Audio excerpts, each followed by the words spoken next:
em o primeiro capítulo do Evangelho segundo o Espiritismo, o bom senso de Allan Kardec, associado aos espíritos superiores, nos dizem que a parte mais importante do Evangelho é a parte moral. O cotidiano da vida de Jesus, os milagres, as predições, podem criar divergências. Então, não é campo para a nossa atuação mais profunda. É importante para o indivíduo ter a posição que ele estude por si, que ele veja por si, que ele traga para si o conhecimento.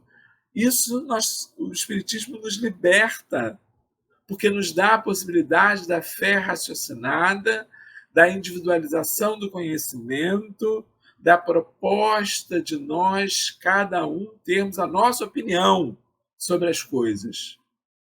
Mas isso não significa que eu tenha que pegar a minha ideia, a minha proposta, a minha solução e querer convencer os outros disso.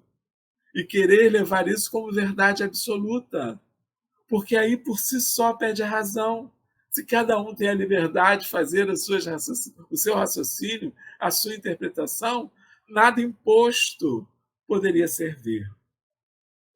O que fica deve ser a essência. E assim, os perturbadores se cansarão de nós.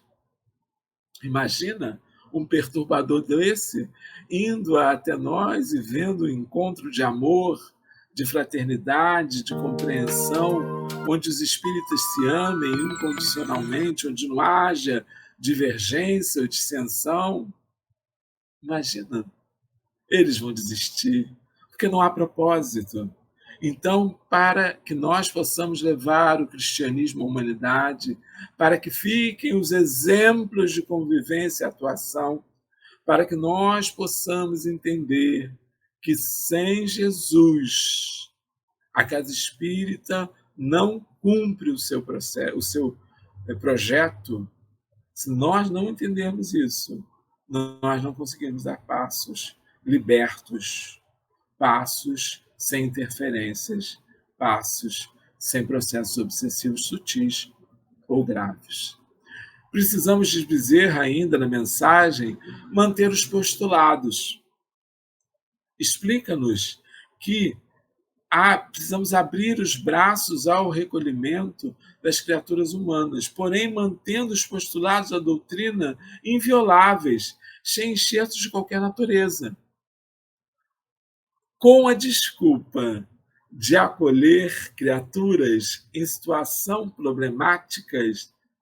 problemáticas nas vidas comuns, que é natural dos espíritos em expiação e provas, ao invés de abrir a aceitação, de livrar-se de preconceitos, de libertar-se de posicionamentos prévios, enrijecidos, cristalizados, não cristianizados, cristalizados, nós vamos querer adaptar a doutrina espírita a uma solução para aquela criatura, para aquele grupamento. Erramos. Como diz Bezerra, os postulados são invioláveis, inamovíveis.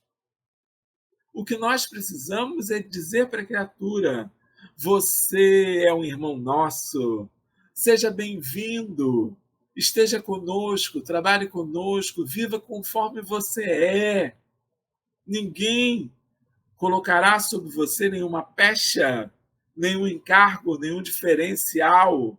Você é o comum de nós, com as suas necessidades, com as suas problemáticas, com as suas situações. Mas eu não preciso, para isso, moldar posicionamentos doutrinários, falas dos espíritos, para me adequar a um ritmo de aceitação, forçando assim um caminho em que o indivíduo passa a ser aceito e não acolhido, tolerado e não compreendido.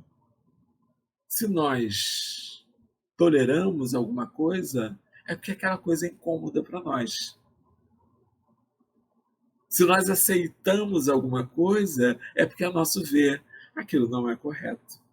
Então, o que precisamos é trabalhar em nós a naturalidade das coisas, nos livrarmos dessas questões que a nós ainda traz alguma incompreensão, alguma mal vista, malquerência, e viver com naturalidade dentro dos princípios e postulados estabelecidos, sem enxertos de qualquer natureza. Nós, espíritos, precisamos vigiar isso com bastante cuidado. O mundo moderno, ele se apresenta hoje com uma liberdade de vivência, graças a Deus, muitíssimo ampla. E assim, as criaturas humanas, com as suas dúvidas, com as suas incompreensões, vão manifestando isso a todo tempo.